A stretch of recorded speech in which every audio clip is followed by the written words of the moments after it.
Nike is closing out the year of the Big Bubble Air Max 95 on a strong note, highlighted by high-profile releases like the Undefeated La Brea collaboration and a premium black leather edition that has already caught attention on the streets.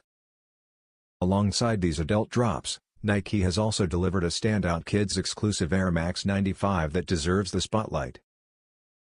This new Phantom Tattoo colorway features a smooth gradient design, starting with Phantom suede on the upper panels that gradually fades into a bold red tattoo tone along the lower layers. The same red shade continues on the toe cap and mesh lining, creating a clean and cohesive look. Softer moon particle and silt red accents appear on the eyelets, tongue branding, and the signature Big Bubble Air unit. A wide midsole and sock liner keep things fresh, while reflective silver on the spine adds contrast. The Nike Air Max 95 Phantom Tattoo is available now in full kid sizing.